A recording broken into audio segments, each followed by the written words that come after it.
I know.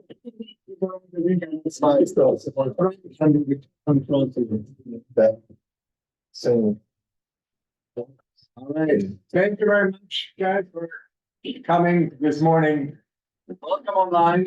Can you hear me? You know, we're working with a new technology here, right? You know, the owl is with us and trying to get a better audio and video feed here. So, welcome again. I think I know what this Oliver Schmidt, director of the Center for Global Studies. And let me start by underlining that we acknowledge and respect the Kwangan, Songhees, and Squamish peoples on whose territory the university stands, and the Kwangan and Songhees peoples whose historical relationship with the land continues to this day. And with this land acknowledgement, I have the great pleasure of welcoming back, introducing Ted Carson, who has been a long time friend, associate of this the center. He's been around for a couple of years. Most of you have heard him before, and we thought having him around for a sabbatical at the moment, we don't want to miss this opportunity to hear him also on his assessment of the latest COP meeting. Assessment where we are at. It's an ongoing peek into his fabulous research that we are privileged to have here at the center. And I think most of you know Ted in one capacity or the other, but you can see up here on the slides as well that Ted comes with a very distinguished professional background, being the Dan and Ray Emmett Professor of Environmental Law and faculty co-director of the Emmett Institute on Climate Change and the Environment at the University of California. And you can see also from his short CV here is how he works on the intersection of law, policy, science, policy making, really thinking about how we use the knowledge that we generate, you know, the vast amount of knowledge that we've accumulated as scientists working on climate change, also into concrete change, policy initiatives, and so forth. So in this respect, today's talk, I see again of looking at this intersection between the latest research we have on climate change and policy initiatives. And had such a pleasure having you back, and the floor is all yours. Thank you, Oliver, and thank you for the introduction. Thank you for inviting me back to speak to you twice in 1 year. Yeah, Very exciting. Okay, do I have control of this? Yeah, great. As Oliver said in his introduction, I and a few colleagues took a delegation to this year's iteration of the climate meetings. He's asked for some reflections on what happened in that vast, confusing, disorganized mess. What are the highlights? What might it mean for prominent near-term events and progress or regress on managing climate change? So I pushed the right arrow and nothing happened. Should I? No, the up one appears to be the wrong arrow. As in climate change, our control is limited. Oh, here There you go. Okay. I'm just checking with the light. Okay, here are my plans. The first may be superfluous for many of you, but I'm going to spend a couple of minutes just giving some factual detail on what are these things, what do they do and what don't they do, what can they do and what can't they do, what, if anything, are the grounds of their significance. And then I'm going to dig a little deeper on 5 prominent themes, controversies, things that happened or were major loci of conflict at this year's COP. How to talk about fossil fuels, methane, loss and damage, international emissions trading, and then there's a howler coming in out of left field. There's a ruckus going on in climate science, which is actually more immediate in its implications for policy than many such are. So with that, great. Okay, what are the COPs? COP stand for Conference of the Parties. It is the authorized and required official annual meeting of the parties being states who have ratified and are bound by the treaty to the Framework Convention on Climate Change. This is COP28 because it is the 28th such meeting since the first COP after the Framework Convention on Climate Change was adopted, first COP in 1995. At the same time and overlapping are the two official annual meetings of the two other treaties that have been adopted subordinate to the Framework Convention on Climate Change. So if you see this confusing alphabet soup on descriptions of the meetings, COP28, CMP18, CMA5, that means the same meeting is simultaneously the 28th Conference of the Parties of the Framework Convention, the 18th Conference of the Parties of the Kyoto Protocol of 97, adopted under the Framework Convention, which is in force. I don't have to say that in Canada. Oh, wait a second, I do have to say, oh, wait, Canada did complete its withdrawal, right? Or was there another reversal of last minute? I just got so confused. We left in 2011. Yeah, okay, you left and you didn't come back. Okay, we left and we didn't come back. Okay, so I do have to say it. The Kyoto Protocol is in force. I have to say it in the United States because the United States never ratified. And it's also the 5th meeting of the parties of the Paris Agreement of 2015, to which both Canada and the United States are parties. And if that wasn't confusing enough, overlapping in the same venue are the semi-annual meetings of two subsidiary bodies created by the Framework Convention. The subsidiary body on scientific and technical advice, SBSTA, and the subsidiary body on implementation, SBI. These two are best understood as the working meetings associated with the Framework Convention. Other treaties designate these sort of more frequent, hopefully, but often not achieved, more informal working intersessional meetings by various names. Here they are subsumed into these formally existing bodies, SBSTA and SBI. Okay. Okay, so I think it's not just a lag. I think this one is actually not working. Okay, I'll just do it from here. Okay, okay, so what happens at COPs? COPs are huge events. They are very powerful action forcing events, but they actually rarely do much within the COPs, and it's very difficult to do much within the COP. In fact, more broadly, it's difficult to do much within the structure of the Framework Convention negotiations more broadly due to various procedural difficulties. So as international diplomatic bodies, they operate on formal rules of procedure. In particular, in the Framework Convention, there is a remarkable historical anomaly. The standard rule for adopting any action under an international treaty is consensus, which is diffusely defined, but it sort of means nobody who cares objects, nobody who matters objects really loudly and for a long time and can't be talked down from it. That is a very cumbersome decision rule, and almost all treaties, as their first order of business, adopt rules of procedure that include language roughly in the following form. Parties shall make every effort to achieve decision by consensus. But if every effort has been made and consensus has not been achieved, parties may, as a last resort, adopt certain decisions by a vote of. And then there's a decision rule, at least 2/3 of the parties comprising at least 50% of these in this group and 50% of these in that group. So that rule of procedure for the Framework Convention was blocked. Oh, the paradox, the wonderful paradox here, rules of procedure must be adopted by consensus, even if their substantive content is to enable more effective decision-making by groups short of consensus, because the default is consensus. At COP1, the delegation of Saudi Arabia blocked the adoption of rules of procedure, and they continued to do so at every COP since then, although the disagreement has narrowed since, and the current situation is rules of procedure are entirely adopted with the exception of that one. The one that would authorize more enabling decision rules is called Rule 42.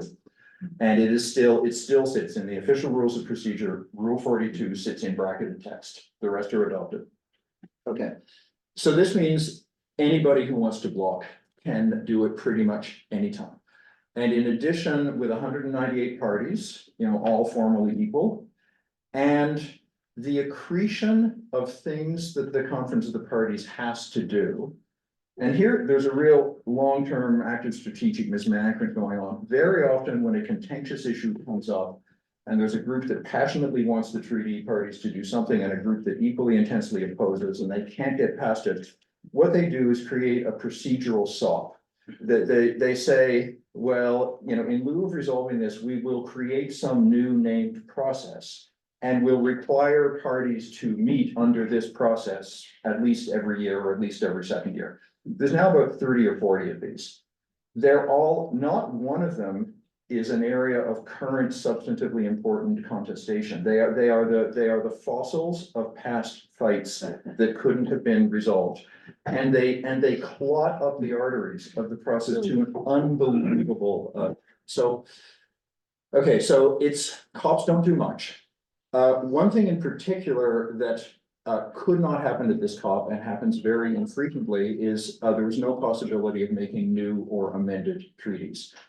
That takes a long time. New treaties take 2 or 3 years to prepare in advance, and then they get signed and adopted.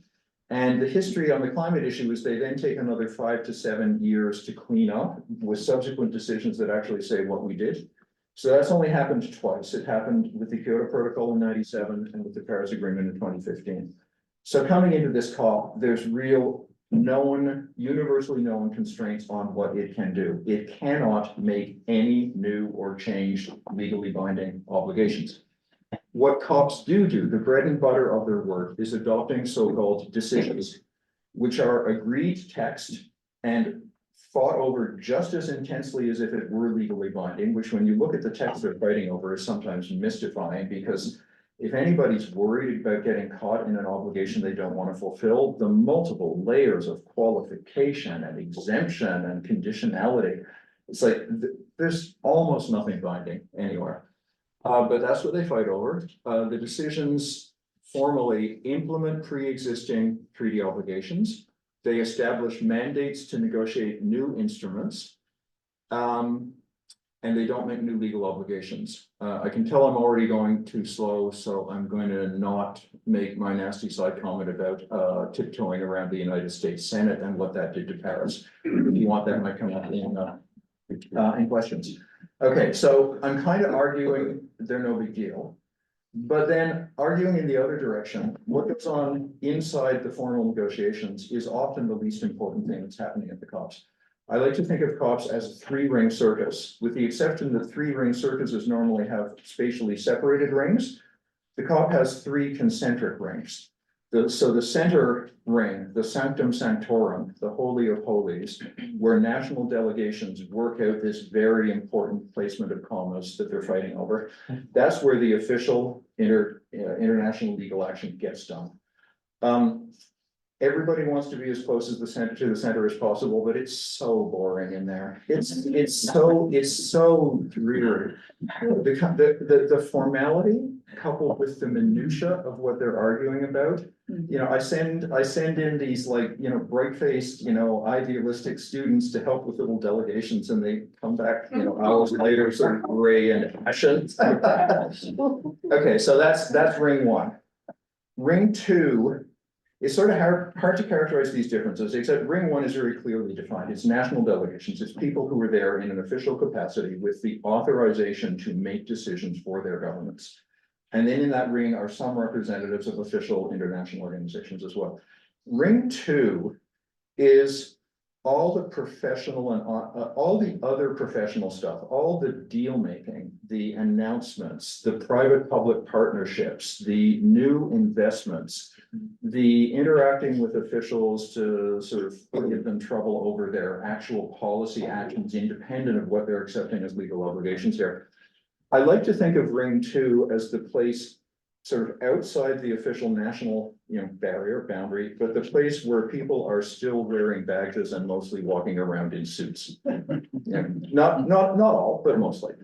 And then Ring 3 is the, you know, enraged, despairing kids outside. Ring 3 would be the unsecured area where the last time I was at a COP, anytime you went outside the, you know, the official venue, you couldn't move on the streets because they were packed with, like, you know, shouting young people with Extinction Rebellion.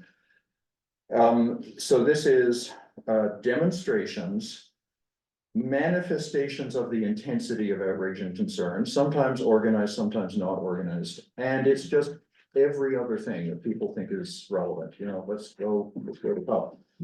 So,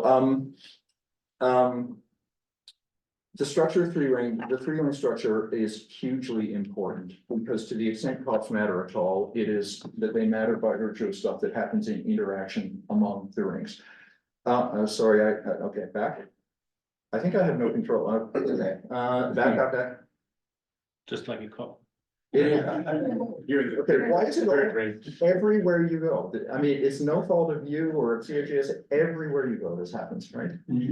How can I actually have this appears to have a battery because the laser is working. You So point it towards this little guy. point it towards that little jongle thing. Ha, got it.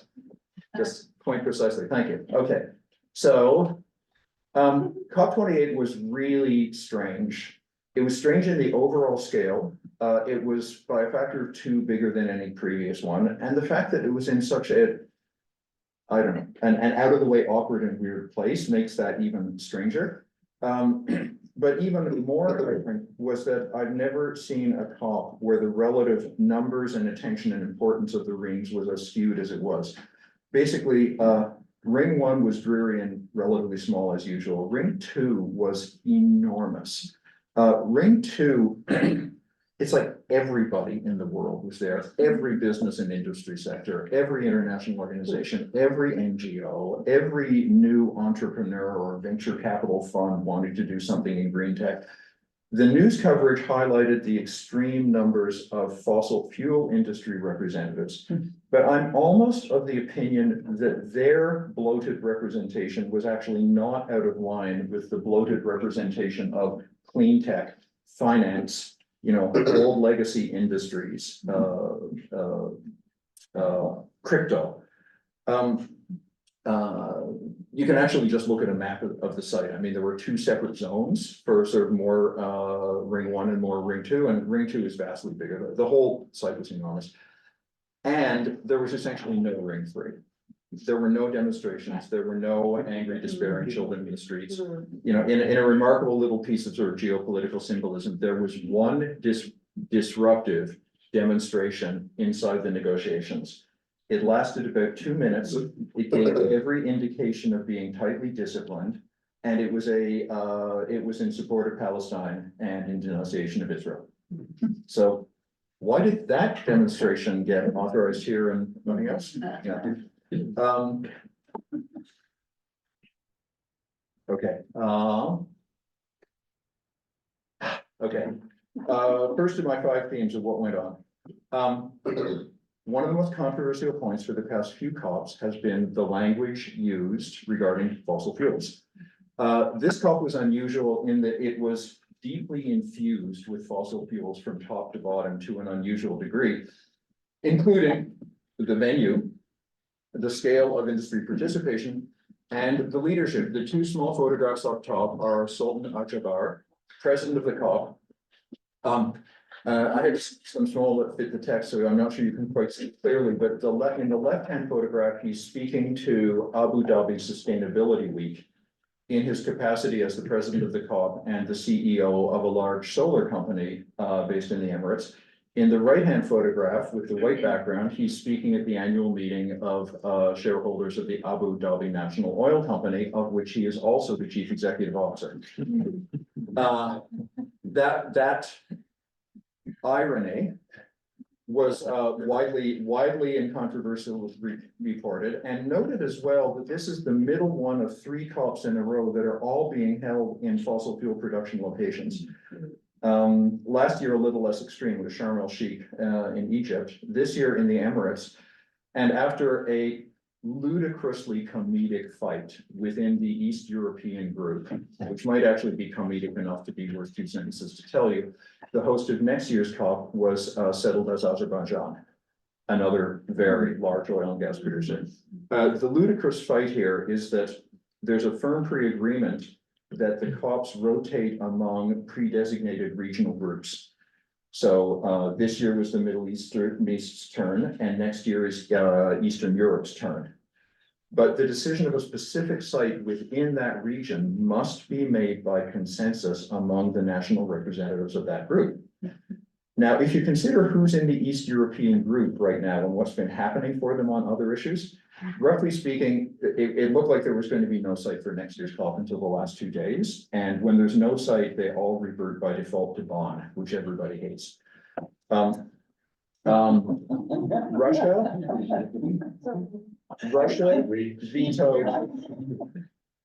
Russia vetoed every NATO or EU member and every state that had made statements in support of Ukraine.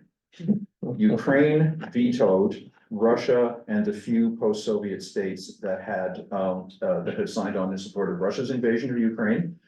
And Armenia and Azerbaijan both made bids to host, but each vetoed the others because they were at war.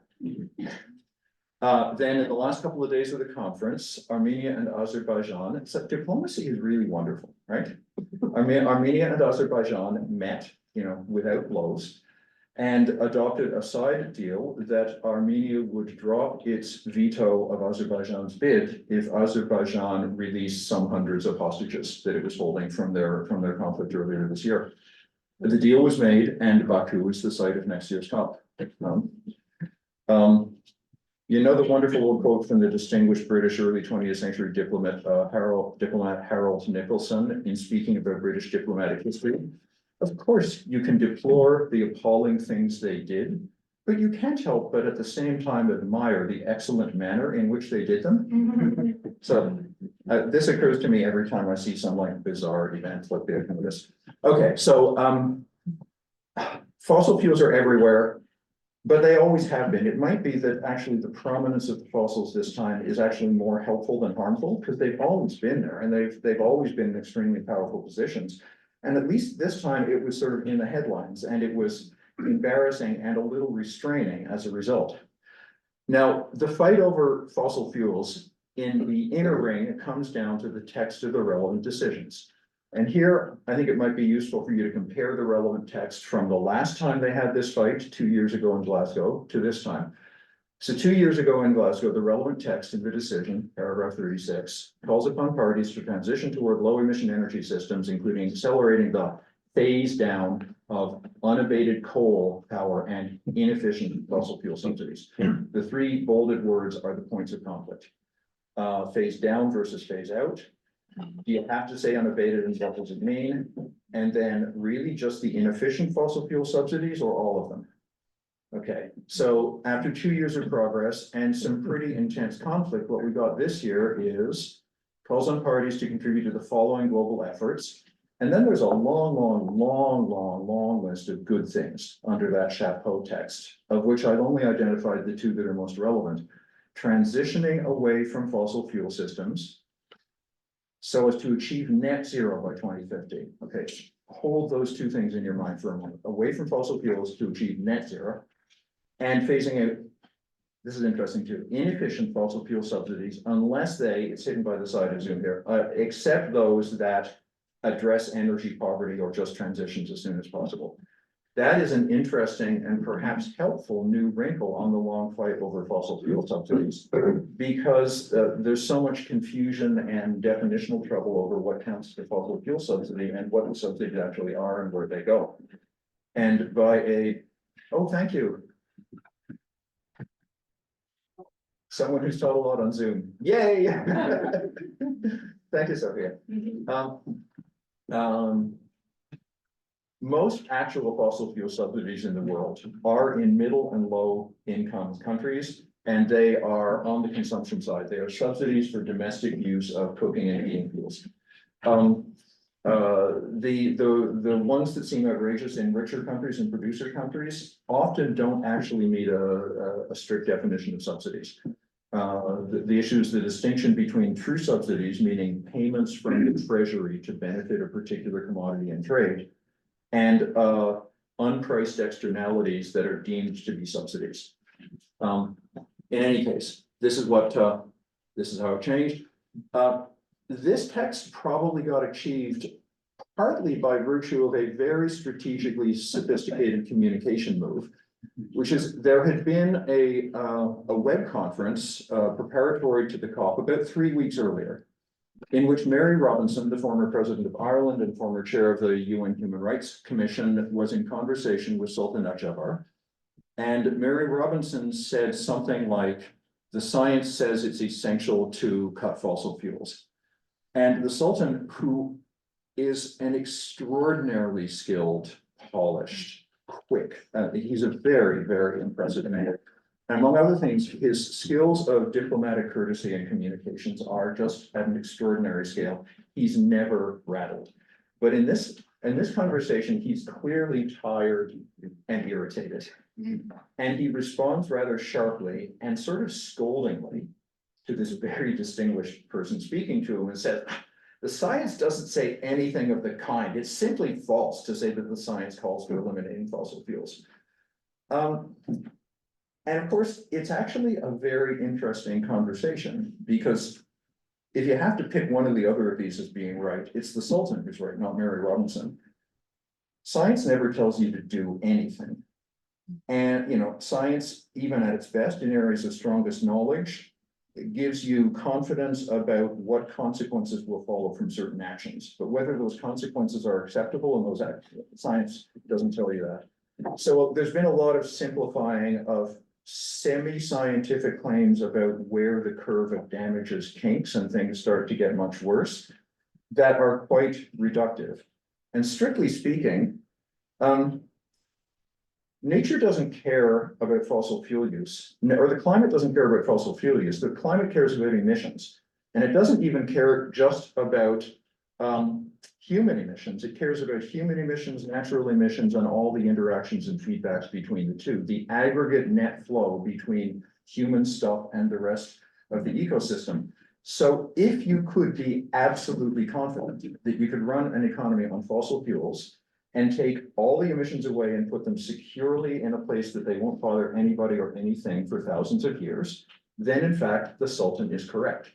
The difference of views here and the importance of going after fuels as opposed to emissions, or even worse, net emissions, is limited confidence in the ability of human political systems to ensure that these things will be, that the putaways will really be done in an undamaging way, and will be done in a way that they really securely stay. So it's an interesting fight, but for purposes of this COP, it was an embarrassment for the Sultan. And how surprising, it didn't get wide circulation immediately after it happened. It got wide circulation when somebody brought it to the attention of The Guardian 2 days before the end of the COP, at the most decisive moment in the negotiation of the fossil fuel tax.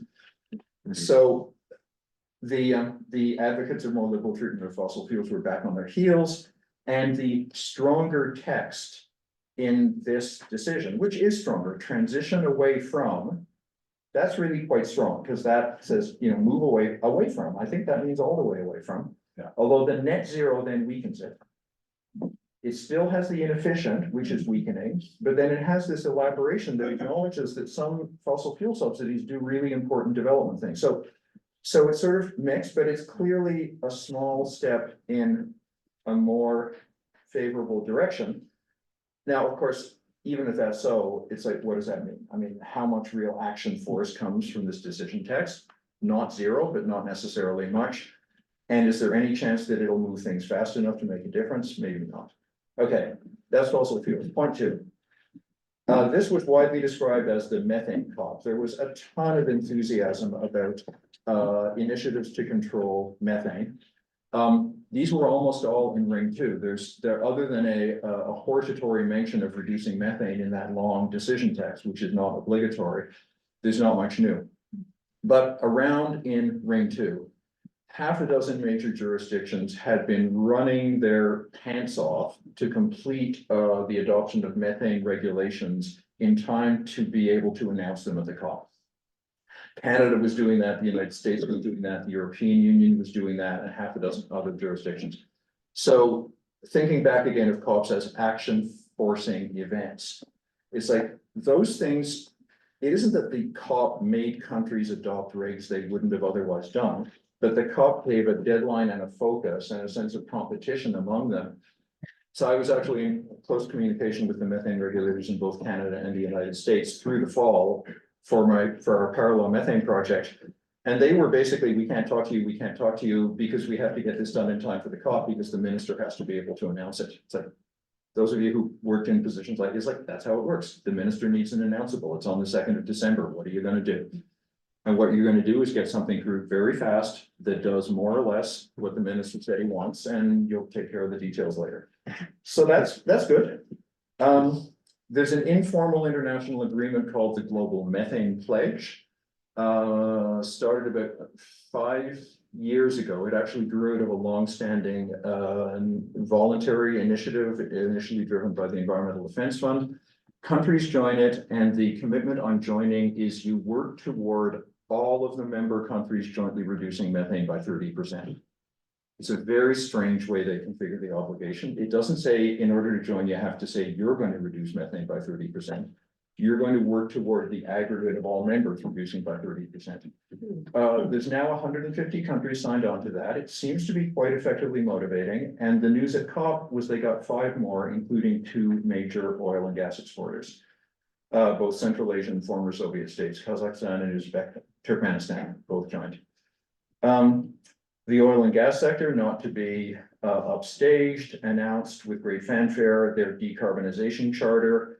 That initiative was spearheaded first by the government of Saudi Arabia, and then they got 50 oil and gas companies. They say a bunch of things they're going to do, all with weasel words in it. And in fact, this was one of the initiatives during the COP that was most widely denounced as greenwashing.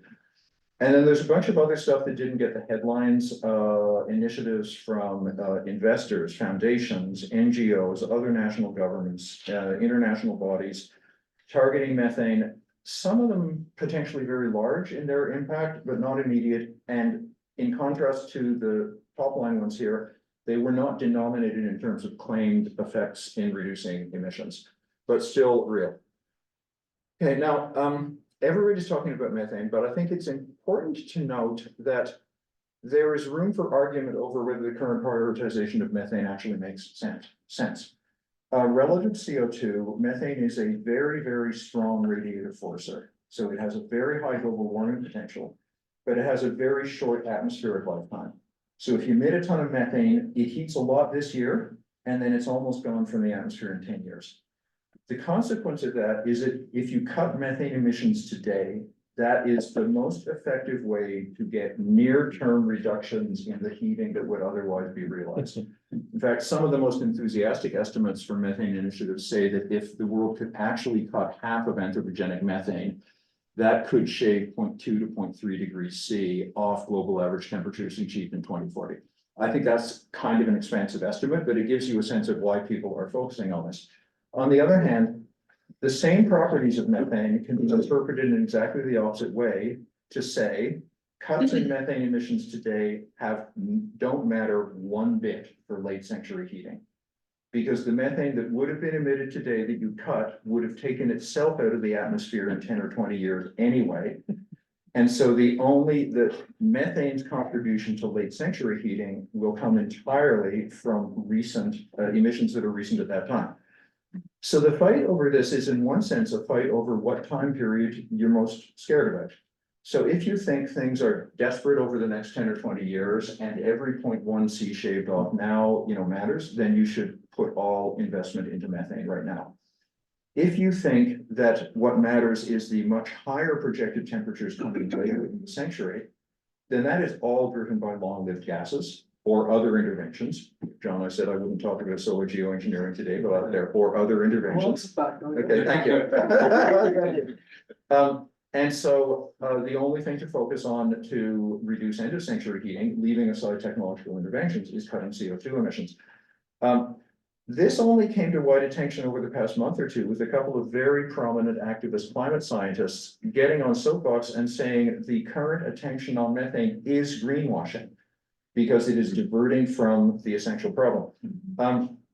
The other striking thing about methane is that there are some sectors of anthropogenic methane emissions where there are known technical options to cut and it's easy to do. And you can't really imagine why they haven't done it already. It's just sort of sloppiness.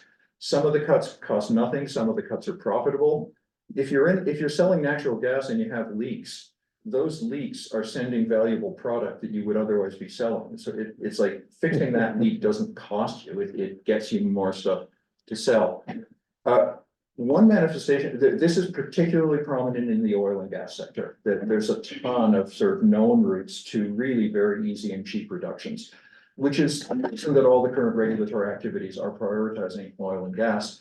And it's also the reason that basically everybody in the industry is on board with these cuts, This is a happy win-win-win moment, which is perhaps what makes Michael Mann fear that it's greenwashing.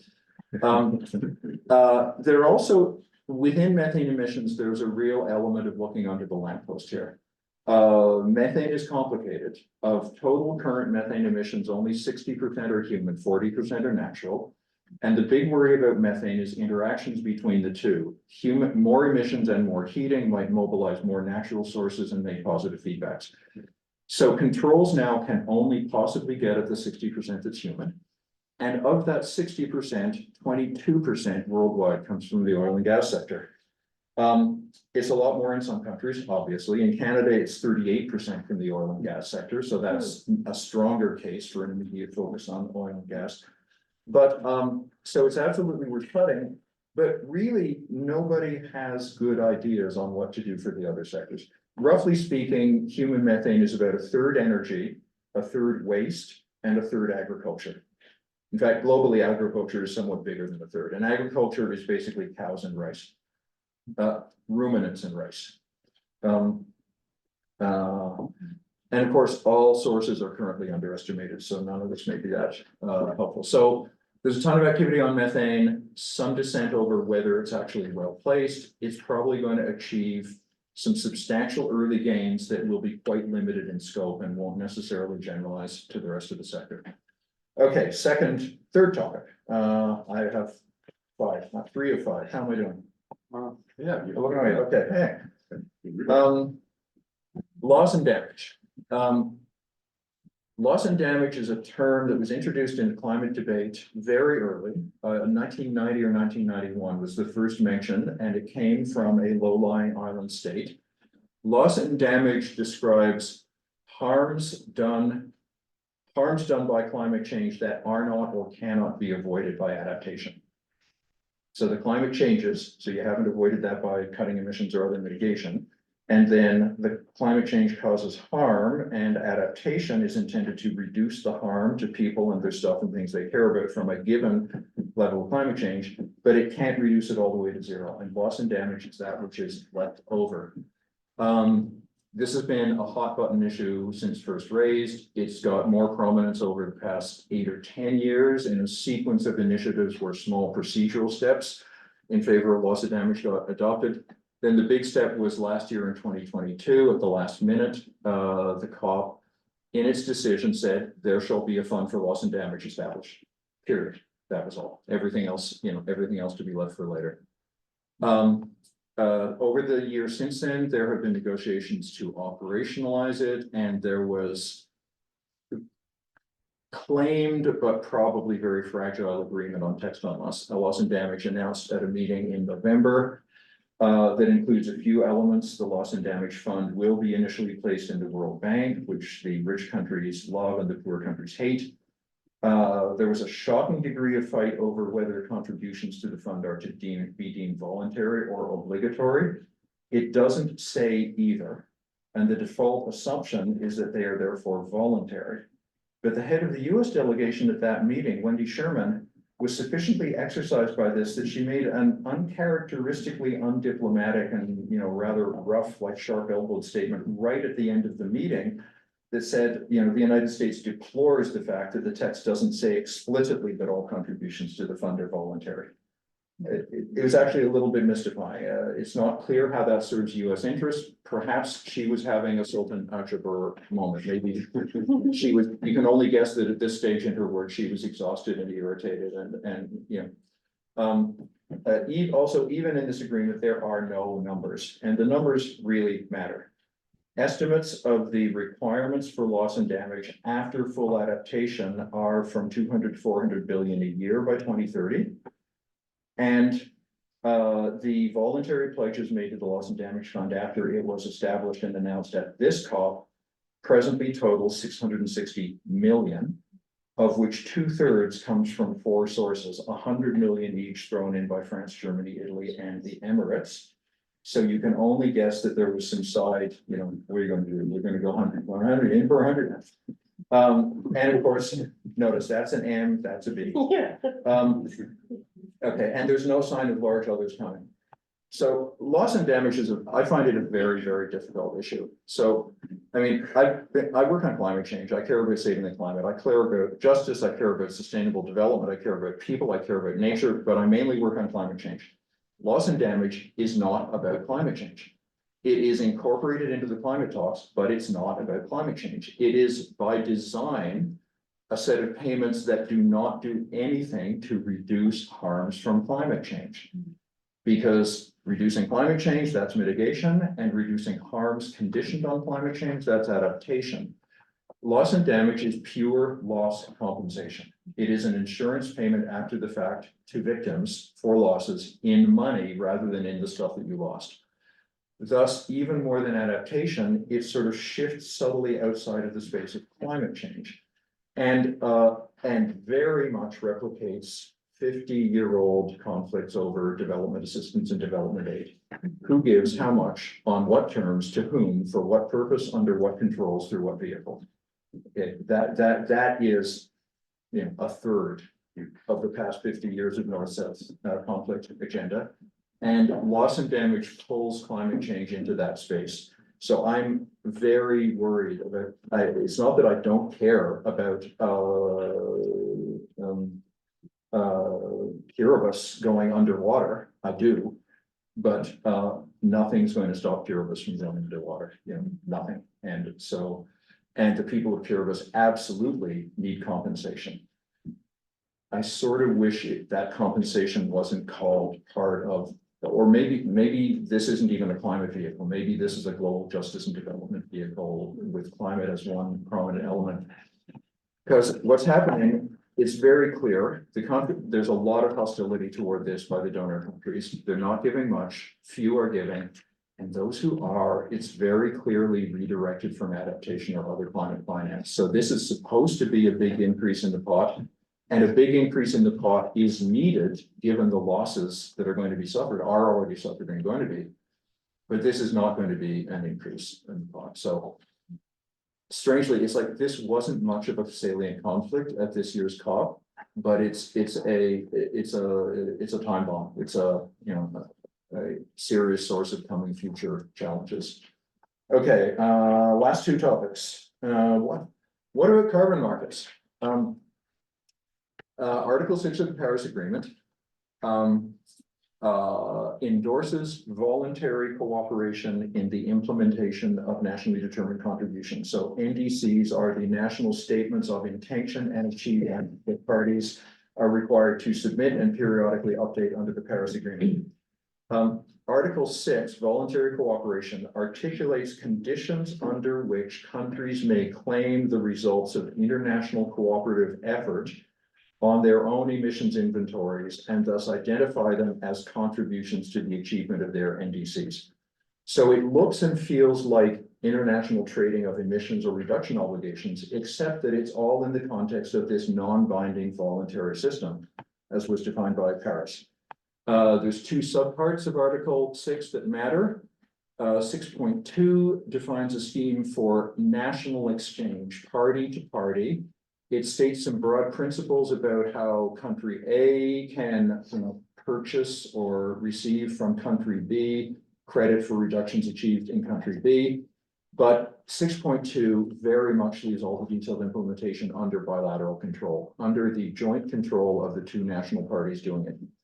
6.4 is the thing that the lovers of markets think can make a real international carbon market. It's not party to party, it's emitter to emitter. It articulates a framework that says if an enterprise or source in a country makes a reduction, there are some conditions under which the credit for that can be allocated to another source or country elsewhere in order for them to claim as achievement of their NDC. The big difference between 6.2 and 6.4, other than party to party versus source to source, 6.4 says there will be established an international supervisory body to oversee these exchanges and to ensure a bunch of good things, transparency, verification of emission reductions claimed, a bunch of other stuff. And so 6.4 can't go ahead without those happening. Okay, so since these were adopted in Paris, rules for 6.2 were more or less agreed at Glasgow in 2021, and a half dozen countries that are keen to trade have already started making trades. 6.4 has not achieved as much progress. This past year, the supervisory body became a negotiating forum trying to define rules of how it would work and how trades would become valid. And they issued draft guidance documents in November. There's a bunch of remaining problems and issues with those, which I'm taking too long, so I'm not going to go into those because I'm just going to tell you what happened at COP, which is the Article 6 negotiations fell apart in acrimony at COP. And in fact, for all of the skill and enormous investment and polish of the hosts and the chair and the commitment to do something, this was the one big visible train wreck of COP. It happened in the context of the collapse of voluntary, not the collapse, but the discrediting of voluntary carbon markets over the past year, as people have started to probe more closely into what those are actually doing and whether the claimed reductions are real and whether they did good or harm to the communities where they were cited. And it's a total Wild West wreckage of voluntary carbon markets at present. In that context, both the pre-existing pro-market and anti-market factions basically pulled back to their prior extreme categorical positions, and both rejected the careful compromise text that had come out of the past year of negotiations. The commentary on this really was kind of interesting, a little amusing. The International Emissions Trading Association, the leading body advocating international emissions trading, sniffed, this was not a victory for environmental integrity. It was a victory for the anti-market agenda. Carbon Market Watch, which is a pretty high-quality professional research organization, but with a general normative stance of skepticism toward markets, called it a battle for the soul of carbon markets. Roughly speaking, I mean, there was one group that said, markets are good, trust us, no control, don't impair liquidity and innovation by putting all these charges and procedures and requirements on it, let the genius of the market do its work. And then the other side said, well, we don't trust markets very much at all. I think before anybody gets to make a trade, it needs to be carefully pre-approved on achieving these 5 criteria, and there need to be rigorous provisions for transparency. And by the way, any proceeds will be subject to a 5% tax for this good thing and a 10% tax for this good thing. I'm intentionally caricaturing both positions to illustrate the fact that both of them sort of have a case that the other side is. Nevertheless, they made no progress. One potentially promising event that came out of this is that as they watched the train wreck happen, the 6 largest current organizations that are marketing competing standards for carbon markets, for voluntary exchanges and so on, and they have like independent, incommensurable procedures and standards, and they're all claiming to be the best. And as always happens in certification markets, there's a real incentive to get more business by making your standards really easy to achieve. I mean, that's sort of the structure of the business. So they haven't been very helpful previously, but witnessing this debacle, they made a joint announcement on the last couple of days of COP that they have a new initiative to coordinate and strengthen the security and confidence of their systems. So I don't know, maybe that's a helpful move. In the meantime, by a procedural rule, the negotiations on both 6.2 and 6.4 just the can gets kicked down the road. Rule 16 of the rules of procedure basically says, whenever parties can't agree on something at a COP, that item is automatically added to the agenda of the next COP. And the practical effect of Rule 16, the practical effect of Rule 16 is to take the heat off the negotiations in the moment, Because in the absence of Rule 16, what would happen is we're fighting over this issue, we're not making any progress, you're recalcitrant, you're the one who's blocking, I'm being totally right.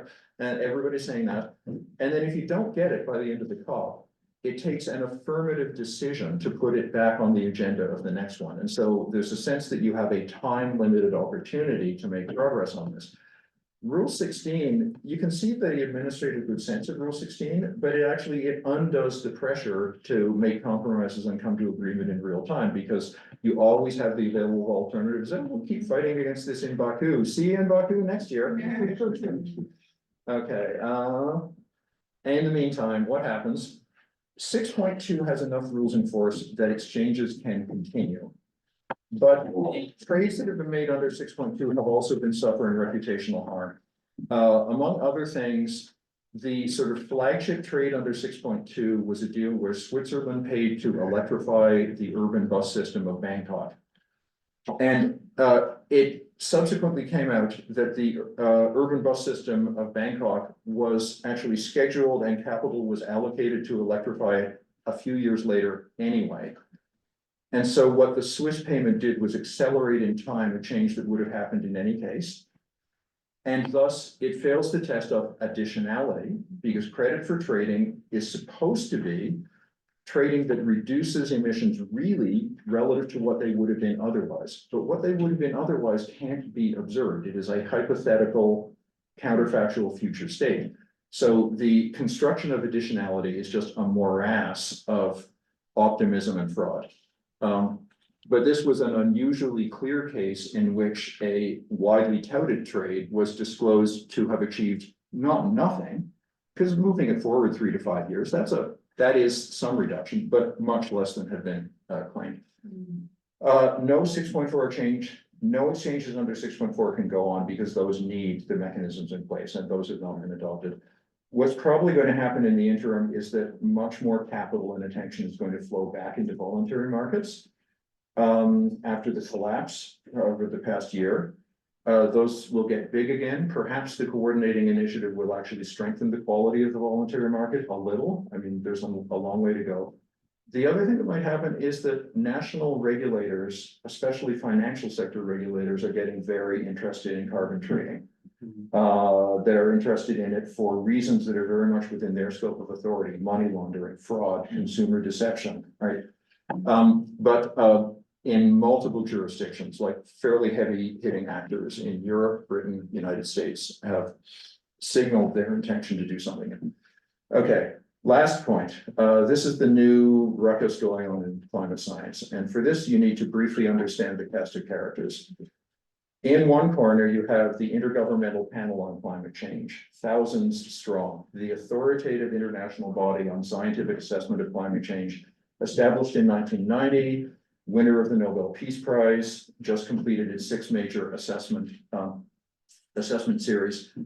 The IPCC is authoritative, both in a formal political sense and in a scientific sense. Read the full text of IPCC chapters, and you're getting the real goods on current scientific knowledge. The IPCC is also conservative, both in the sense of scientific conservatism, reluctance to accept heterodox results, and in the sense of political conservatism, wanting to keep good relations with its political masters and not say anything too outrageous. Slightly unfairly, I caricature the aggregate of all this by saying, and it is slightly unfair, the IPCC works really, really, really hard to say that it can all be okay. Even when conditions make that a very difficult claim to support. I spoke last time we were at the Overshoot Commission. One of the jobs I had for the Overshoot Commission was to mine all the way to the bottom of the AR6 of the IPCC to see what they had said about the prospects of achieving or exceeding 1.5 and 2. And it was astonishing, because basically at the top line, it was, if we act all together, we can still do this, we can still, and then you dig down one step further and you say, wait, that number looks kind of bad, right? And then you dig down one step further, these numbers look really bad. The further you go into the underlying details, the more it becomes the case that what the IPCC really says is that there's no chance in hell of achieving 1.5 and barely any chance of sticking to under 2. But they would never say that at the top line. And perhaps it's a prudent judgment not to say that at the top line. I don't know. how many years have I heard my friends in environmental movement saying we need a positive message focusing on solutions? It's like, if the situation is that the Japanese fleet is just over the horizon and your naval base is here and it looks like they're fully armed and they've got some thousands of people on those ships. It's like, do you really want to lead with, I have a positive message focusing on solutions? You know, I mean, obviously, a military invasion by a hostile power is a very different situation from a diffuse, slow-moving catastrophe, but it's like, it's hard to say. It's hard to say that everything will be okay. Okay, in the other corner, Jim Hansen, a god of climate science, right? A revered figure, a revered and sort of envied figure. He takes strong statements and he gets in front of TV cameras and he's got a great way with words and he's willing to take risky positions and gamble on them being right. Hansen, in a sense, single-handedly brought climate change onto policy agendas in 1988, in the middle of the extreme drought and heat wave that summer, when in his testimony to the US Congress, he said, climate change has arrived. It's no longer a hypothetical future possibility. You can see it in the statistics already. Hansen has done similar things half a dozen times since, always on the side of calling for stronger alarm. And he's right more often than not, but he's not always right. So this is important context to kind of characterize the fight that's going on right now. Hansen and about 20 co-authors have a new paper. The paper has been circulated with press releases and sort of public copies for about 6 months, even though it's not yet in a peer-reviewed journal. And the paper says the climate models on which the IPCC relies are all conforming with each other. They're basically making parallel adjustments to things that are uncertain in order to come up with convergent answers and appear more confident than the actual range of uncertainty supports. And that's going in the direction of understating risk. The reason he says that happens is that they're all estimating climate sensitivity from the observed record of the sort of 19th and 20th and now 21st century. And in that observed record, there are two deep uncertainties that are linked and neither of which is independently authoritatively observable. We don't know how much aerosols are currently cooling the climate in total and thus how much of the heating signal of greenhouse gas is they are offsetting. And we don't know how fast the ocean adjusts to thermal equilibrium. And different pairs of numbers on those two things, widely different ones, can bring your model into consistency with the observed record. And the efforts that people have made to try to get better estimates of those uncertainties are indirect, and there's still a lot of uncertainty. Hansen says you can't rely on this at all. The best way to figure out what sensitivity really is to go to the ancient record of climate where you have conditions that persisted for a long enough time that you can really think you've observed the Earth system come into equilibrium. When he does that, he pulls out both immediate and longer term implications. The near term one is that the climate sensitivity is not 3 degrees, as in the center of the canonical estimates on which the FCCC and IPCC rely, it's 4.8 degrees. And moreover, cuts in human aerosols already underway, which are absolutely happening, and they have to happen because those aerosols are killing millions of people, but they're also cooling us. He says those cuts are going to have a stronger effect than is currently attributed. He relies very much on the last year's data over observing temperatures over the oceans, where the new ship fuel sulfur rules have come into effect. So bring that together. He says basically we're going to surpass 1.5 really this year, and not just as a statistical anomaly and year-to-year fluctuations. We're going to be through it for real, through it on the average, and the real, the real biggie, and we're going to pass 2 before 2050. All the other estimates say we're going to pass 2 sometime between 2070 and 2100. The long-term ones are that he says, given today's greenhouse forcing, the Earth will eventually come to equilibrium at a temperature that is 8 to 10 C higher than present.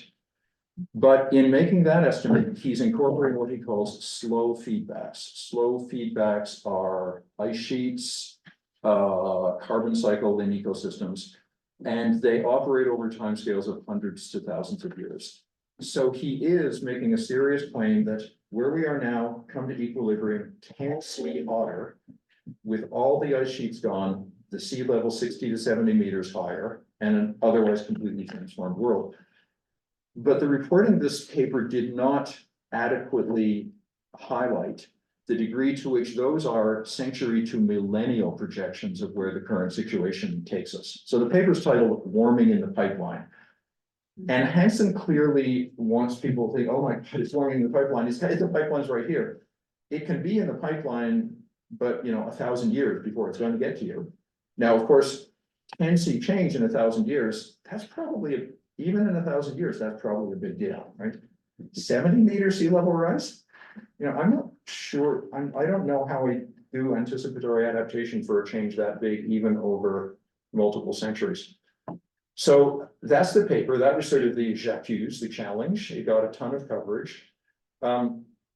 Roughly speaking, a bunch of canonical leading climate scientists from inside the IPCC, with obvious pain and reservation, published rebuttals and criticisms of Hansen and his co-authors, and they did so with a sort of a Freudian, internal conflict that's kind of obvious. It's like, I hate to do this to a figure as reserved and distinguished, but the truth must out. Michael Mann actually said it very nicely. He said, we don't have to exaggerate, the truth is volatile. But of course, we don't know that Mann's exaggerating. They haven't actually fully engaged the arguments. And they're engaging, it's funny, now being in law schools, I see scientific arguments in different terms. They're engaging in a lot of what in law circles we call burden shifting. Not actually engaging the arguments to say you are wrong in this and this and this way, and this is not supported, but saying things like the authors haven't shown X. Well, underlying that statement is the implicit presumption that the duty to demonstrate X falls upon them, as opposed to the duty to demonstrate not X on you. So I don't know, my reading of this literature is that Hansen could be wrong, he could be wrong, he could be right. It probably has a salutary effect of pushing a widening in people's understanding of the uncertainty of how bad things can get how soon. Because I think there's a lot of questions on too confident answers. If he's right, then we're going to see a ton worse destruction very soon, possibly years. Future COPs are going to be much more intense, and the pressure to do something real and binding and obligatory, whatever the instrument, is going to ramp out really high. The degree of political conflict associated both domestically and internationally is going to rise, and the substantive need is going to be something like what the Overshoot Commission said, basically all hands on deck, every response intensified. And now I had to include as the final comment on this, in his paper, one of the things Hansen argues as the logical consequence of this higher level of alarm is for near-term development of solar geoengineering. And that really set off his adversaries. You had to slip it in, didn't you? Well, it's legitimate because it's there on the paper. Okay, okay, that's it. What a COP is and 5 highlights. I'm done.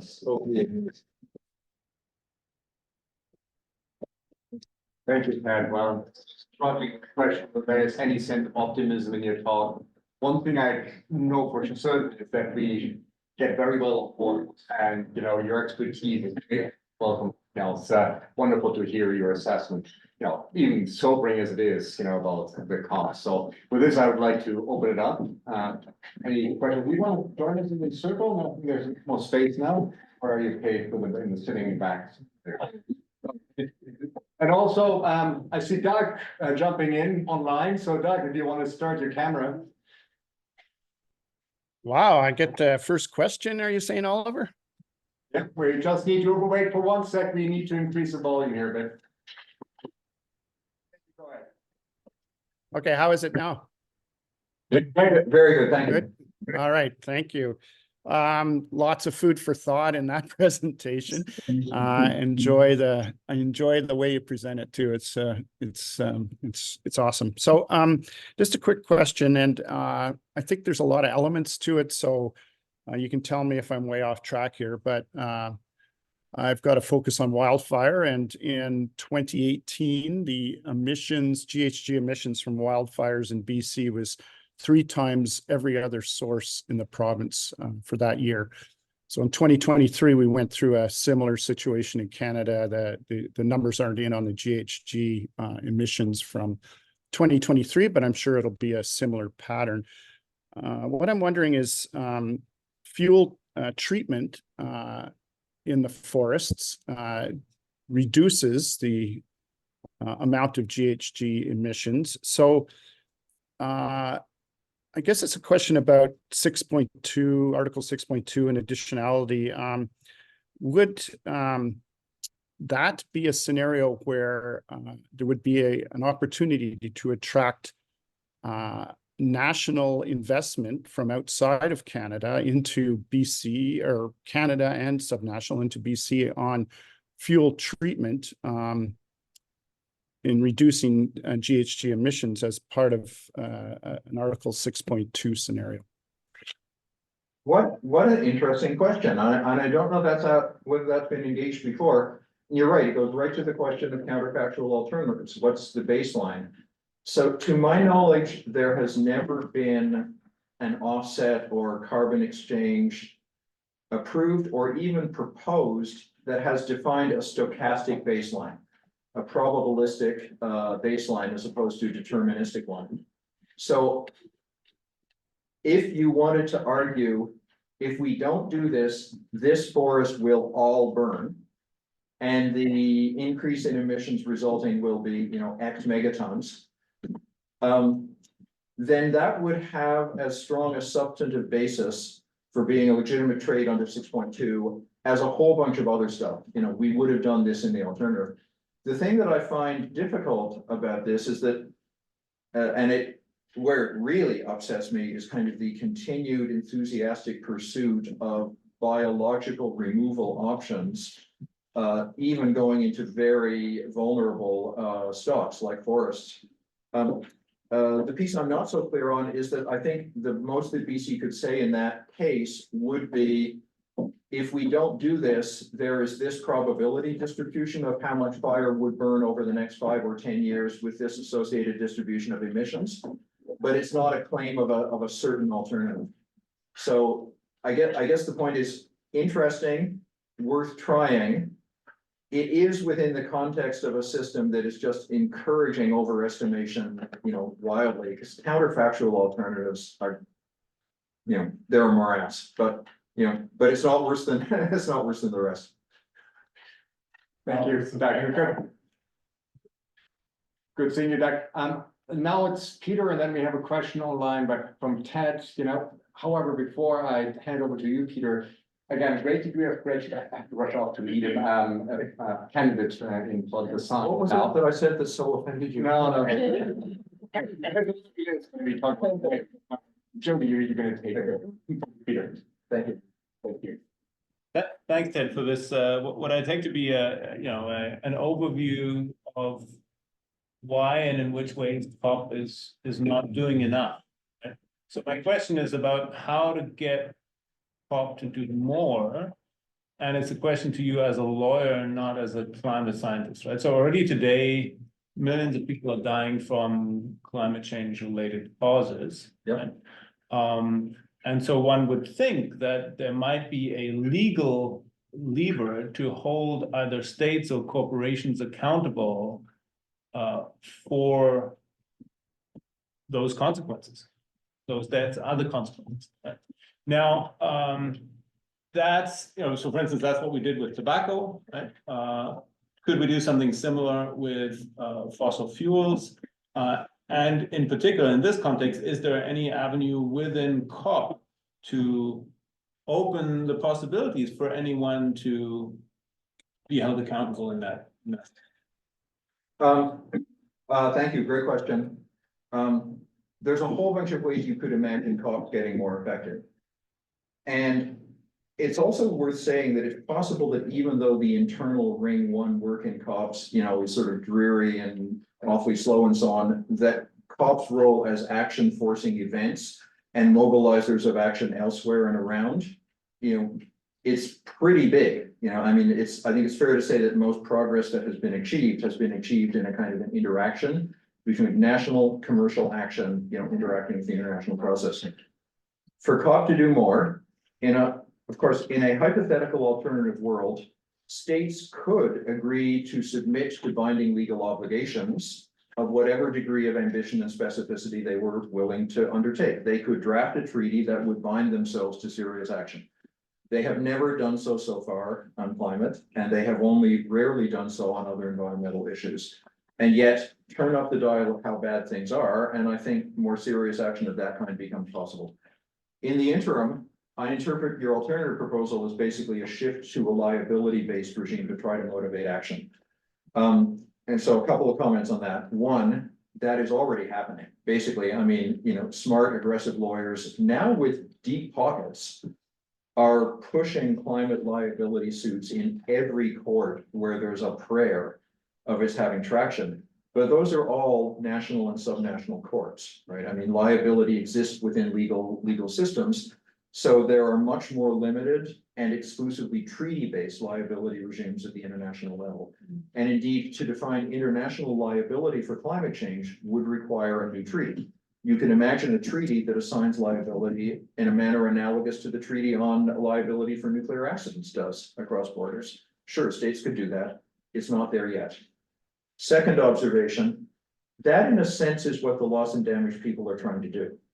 So the loss and damage advocates want loss and damage to be a liability and compensation regime. And just look at the text, the tortuous handsprings they go through to say it's no, it's not a liability and compensation regime. It's something else. It's no-fault insurance, maybe. So the evidence of powerful opposition to a liability framing at the international level is very strong. And I guess the third thing to say about a shift to liability is, the whole movement of environmental law over the past 50 years or 70 years is a movement away from common law liability doctrine toward advanced expert-informed regulatory approaches based on delegated statutory authorization. So before the 60s, the way to handle environmental problems everywhere was to take a polluter to court and claim damages. And that fell apart in a couple of dramatic and wonderful cases. There's a beautiful case in US law, which if you don't know, it's not just of US relevance, everybody should know it. It's called Boomer. Boomer versus Atlantic Cement. It's the end of common law liability as a solution for environmental problems. And Boomer and a few other cases made it clear liability regimes require identified victims, are brought after the fact, provide compensation for harm that's already been done, and are completely ineffectual in providing guidance or obligations for changes to reduce future harms. Those features were what motivated the move in every jurisdiction. I mean, the United States sort of first in some respects toward new statutes conferring regulatory authorities to tell people to do less environmental damage in specific ways informed by expert technical understanding of sort of what they're doing. So there was a good reason to move away from liability, and the move back to liability for climate change is very much a despairing second choice under the recognition that the attempts to extend a proactive regulatory approach to climate change have not succeeded so far, and other routes are needed. So this is a stick after the fact, and it's a good stick, and I hope it gets to be a stronger stick, but it's hard to imagine that it would be an effective medium-term or longer-term solution. Okay, we're just gonna check here for Ted. Did you want to come in online? Are you able to ask one of your questions, Ted? Yeah. Absolutely. Well, I'll fly by number one because I think it was Peter that asked a similar question, and Ted, thanks very much for that answer. And for what it's worth, I can't, at least for myself, imagine a better way to spend and a more insightful way to spend 90 minutes than what we've done this morning. So thanks so much. That's so kind of you. Thank you. Yeah, very, very well done. So much depth. I'm just the second question was around a lot of the hay that was made in COP26 in Glasgow with Mark Carney and Mike Bloomberg and GFANZ, right, the Glasgow Financial Alliance for Net Zero. Just wondering to what extent that's been on your radar screen over the last couple of years, and or explicitly addressed in one capacity or the other at COP28? Because of the, Well, the reference. I've got a limited and probably inadequate answer for you, which is that this is sort of subsumed into all of the conflict and difficulty around negotiating carbon markets. And this is one leading example of which there are about half a dozen that have been trying to kind of get carbon markets house in order. Mark Hardy chaired the task force on voluntary carbon markets, that reported out about a year and a half ago. And immediately after that, the Secretary General established an expert group on subnational net zero targets, which actually Catherine McKenna of Canada chaired, and my colleague Mary Nichols from the Emmett Institute served on it. My understanding of the upshot is that there's far too much relaxed optimism that remains around voluntary carbon markets and the people trying to promulgate systems or registries or requirements for them. I don't know that I'm completely confident of that view. Certainly the recent, retrospective analyses of carbon market funded projects suggest that the controls really have been too lax, even just on accounting for emissions effect, let alone accounting for kind of impacts at project sites. So, yeah, it's an inadequate answer. These have to tighten up. More pressure is going to come onto them. That's going to mean both more financial pressure not to tighten them up, because the way to make huge near-term money in these is for them to be relaxed in their compliance requirements, and also more political demands to tighten them up, particularly if more formal compliance markets don't spread to the scale that is anticipated.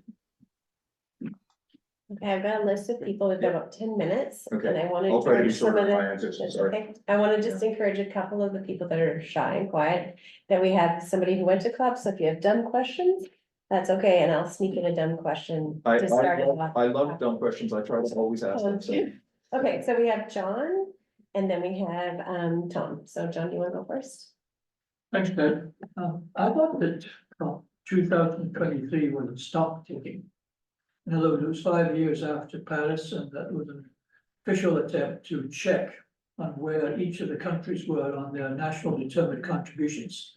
And for what I've read, only one country has met or exceeded its NDC in 5 years. And 197 have not. Maybe that's not absolutely correct. But you didn't touch on the fact that, to me, it ties in with this liability question. Yeah. If there's not a stock taking, and there's not an ability every 5 years to, in a sense, censor nations that are not reasonably trying to meet their NDCs, then what is the usefulness of COP as an accountability model? Yep. So yes, this was the year of the first global stock take, the stock take being a process for assessing efforts made and achievements realized under the NDC since Paris. There has been an official level stock take process that's been going on for 2 years that actually reported out with a synthesis report from the FCCC Secretariat and another rather blunter report from the co-chairs in September. But the end of the stock take process was always underdefined procedurally. It was the vehicle that people aspired would be the motivation to countries to keep doing more and better things, because they would risk being embarrassed if they didn't, even though they didn't have an obligation. It was procedurally underdefined, so there were plenty of ways to run through the stock take process without actually subjecting ministers to public embarrassment. And that's kind of what happened. And then the final stage of the stock take process is the political level negotiation of a decision that is the output of the stock take. And in fact, that decision I referred to when I was talking about fossil fuels, that long 20-page decision, that is the stock take. That is the outcome of the stock take. As for only 5 having achieved their NDCs, I have heard some NGOs who've made statements of that form. The difficulty is that the NDCs are not all consistent in the units, time, or activities that they claim. And most of them do not include any statements of emissions intentions as early as 2023. The earliest statements of emissions intentions are 25, and most are for 2030. and there's no clear interim goals. So judgments like only 5 countries have achieved have to be based on some combination of projections of whether current emission trends are in line with the future achievement of these aims and meeting procedural requirements. And to me, it seems it's plausible to say that, you know, very few have met all those requirements. It seems very likely that nobody is on track to meeting future emission targets, but of course, they aren't due yet. The payments aren't due yet, right? We're always 2 years behind as well, and we just come out of COVID, so. Yeah. So it's really complex, right? Well, there's already 1 full year of emissions data post-COVID. So the happy news that emissions went way down in COVID sprung back with not so happy news afterwards, yeah.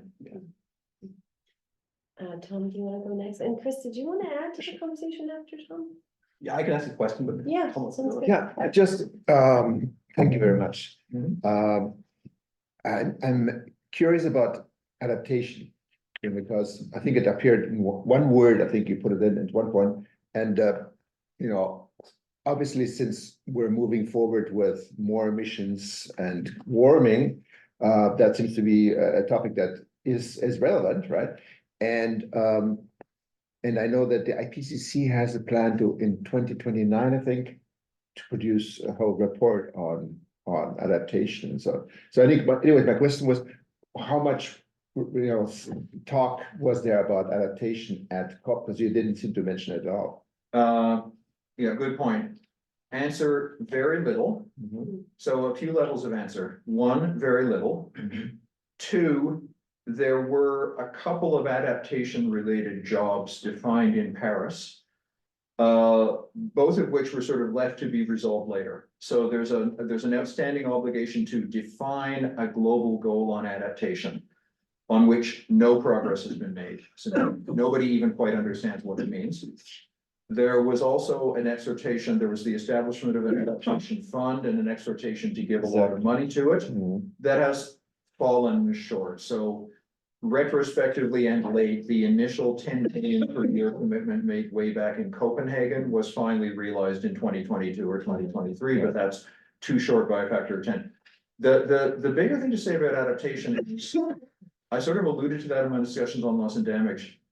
In the COP negotiations, adaptation has very much turned to adaptation finance.